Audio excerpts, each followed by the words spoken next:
Hi everyone, welcome back to Green Street, the series on this channel where we talk about how we can build sustainable cities and resilient communities. So today is part 2 of my food waste video. Yes, the one that was posted like a year ago. Bombastic side eye. So we're going to be going over the parts of food waste that are connected to households and also restaurants a little bit at the end. But mostly we're going to be talking about your food waste problem because we have a food waste problem in this country, actually in the whole world, but specifically in the US. About 43% of food waste comes from households. So me and you, Bob and Joe, these are the people that are contributing the most food waste. If we as individuals are able to kind of fix our own food waste issues, that cuts down like almost half of the food waste problem. So I think this is kind of empowering if you think about it, because a lot of sustainability, we talk about systems change, things that we need to change at a more systemic level, but this is something that we can change at a more individual level, and it's going to make a big impact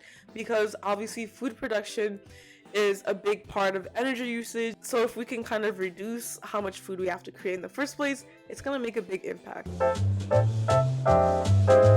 So I feel like a lot of the food waste when it comes to individuals comes down to just mishandling food and kind of carelessness.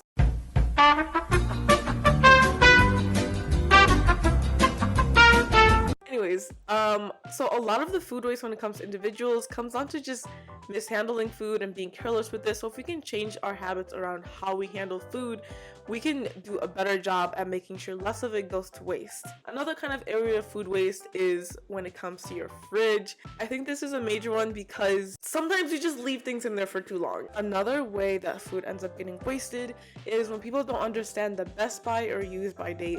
This is something that I found really interesting when I was researching, but fun fact, it's not regulated, like not in the way that we think it is. So the best by and use by date is something that manufacturers obviously have to put on there to make sure that you're not eating food that's expired, but the specific dates aren't really standardized, so the manufacturers end up putting a date that's like the safest possible. You can also look up online like when certain food, especially food that doesn't even have the best by date, like produce, when it's good or bad to eat. I look this all the time for like potatoes, avocados, because like with avocados, when it has strings on it, that's actually not bad for you. It just means like, oh, it's going bad, but it's edible. Or like when bananas have like little spots on them, that's not bad. Turn it into banana bread and don't throw it out. Just like knowing when food is safe or not safe to eat can really help you in reducing your food waste, and kind of using the best by date or use by date more as a guideline and not a hard and fast rule is really going to help you out. And then the kind of third category is kind of food after you cook it. So when it comes to food that you've already cooked, it's really important to of course observe food safety standards. Making sure that you are putting your food into the fridge or freezer is really important so that it's safe to eat. But the biggest thing that you can do is to do it right away. If you leave it out, you don't want to be eating food that's not safe to eat, but throwing out food is obviously, in this economy, it's not good. Make sure that when you're done eating, portion out what you're gonna eat, and anything else that's not gonna be eaten right away, just put it away so you don't have to think about it. If something in your fridge is about to go bad, put it into a container and put it in your freezer, and it lasts way longer. This is especially great for things like soup or things that don't really the texture doesn't go bad when you freeze it. Those times when you don't have any energy to cook, it's really gonna help you out because you just pop it in the microwave and it'll literally be faster than ordering food. Another big one is making sure that your food is properly stored, because when you don't store food in the correct ways, it goes bad. Now I have just some more tips in reducing your food waste.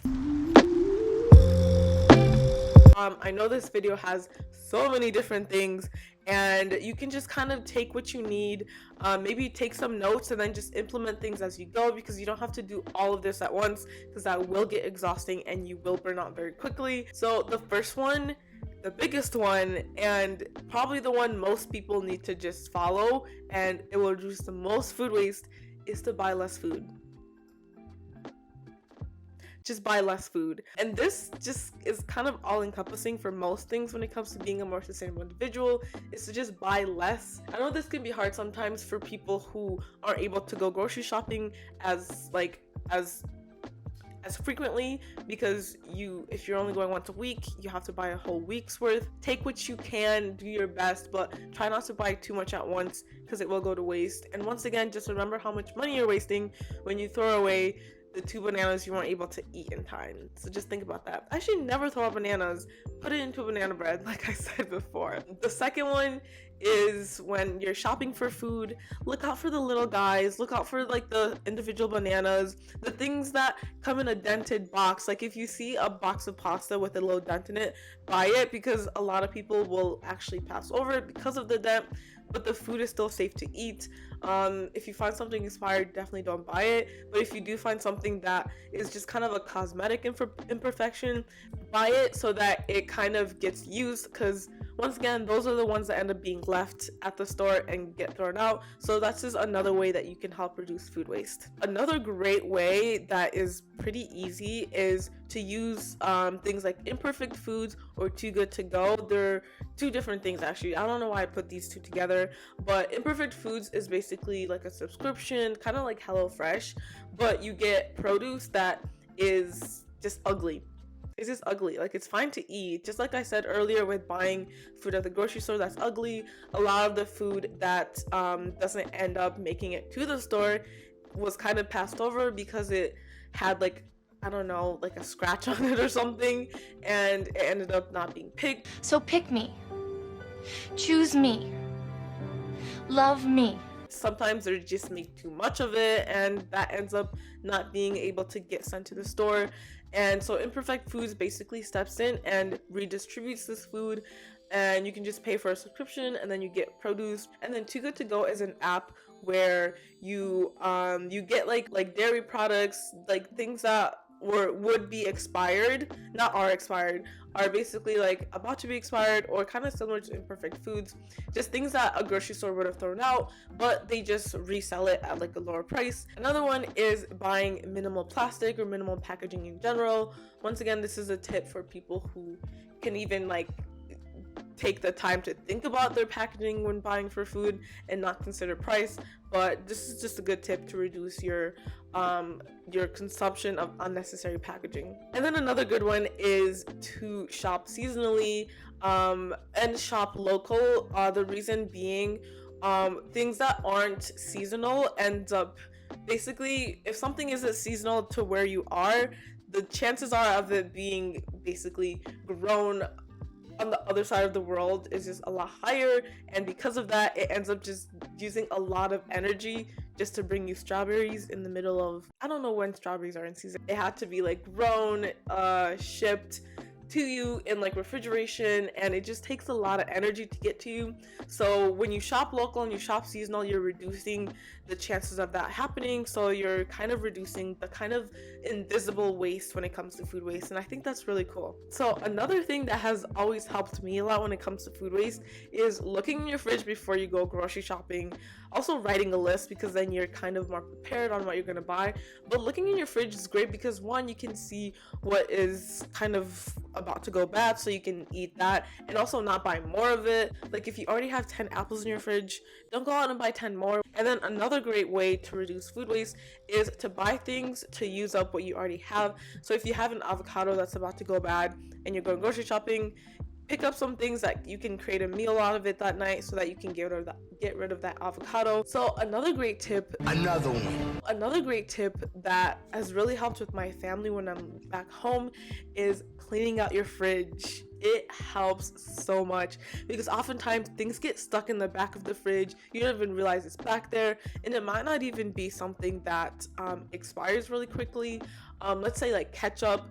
The number of times that I've cleaned out our fridge and there's like 2 half-empty containers of ketchup just in the back, just stuck somewhere.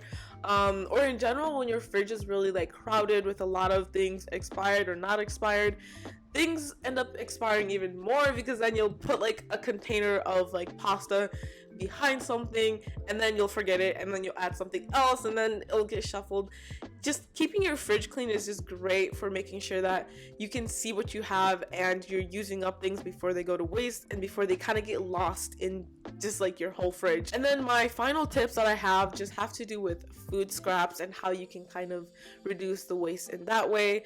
A lot of food scraps can be composted, so you can do that. You can also put them in soups, you can put them in salads. Once again, this was so many tips. You don't have to do all of them. Just do the ones that you can, and also just do little by little, and you can kind of improve from there. But I think the major tip is just kind of understanding where you're wasting food and kind of coming up with the tips and habits to reduce your specific kind of negative food waste habits. Okay, what about restaurants? Because that was like the second part of this video. So a lot of food waste when it comes to restaurants is basically just like the industrial version of individual food waste, which kind of makes sense because a restaurant is just like a kitchen, but they're serving a lot of different people. I'm not going to just repeat everything I just said for like the individual food waste, but a lot of the same things kind of apply. Restaurants end up wasting food a lot when it comes to like improper storage of items, not using items all the way up, buying too many things and then having those items get thrown out, just things that individuals do but just on an industrial scale. So then the ways that restaurants can reduce food waste, just similar to what individuals can do: composting, making sure that they're not letting things expire, using things all the way up, things like that. But then another way is at the end of the night, like especially buffets, when they have all that food, instead of throwing it out, they can give it away. And this is something that they actually did in France with grocery stores, and I believe they're trying to do it also with restaurants. But instead of throwing out all this food, they could just repackage it and give it to people who need it. It's common sense, guys. Like, why are we throwing out perfectly delicious food instead of just giving it out to people? By the end of this video, I feel like the lighting has changed a million times. It's getting a little grainy, so I think this is the sun telling me to just close it all off. So this is a conclusion of my food waste series. I hope you guys enjoyed it. I'm going to link part 1 so you can go see the first part of this video where I talk. Oh my god, it looks like I'm wearing a tank top, I swear. Thank you so much for watching the series. I hope you enjoyed it. Next series that I'm really excited about, we're going to be talking about green spaces, which is something that's really interesting to me. If you did enjoy this video, don't forget to like it. You can also subscribe to my channel for more. I also like to thank my patrons for helping me make amazing content. If you want to support me on Patreon, the link is going to be in the description.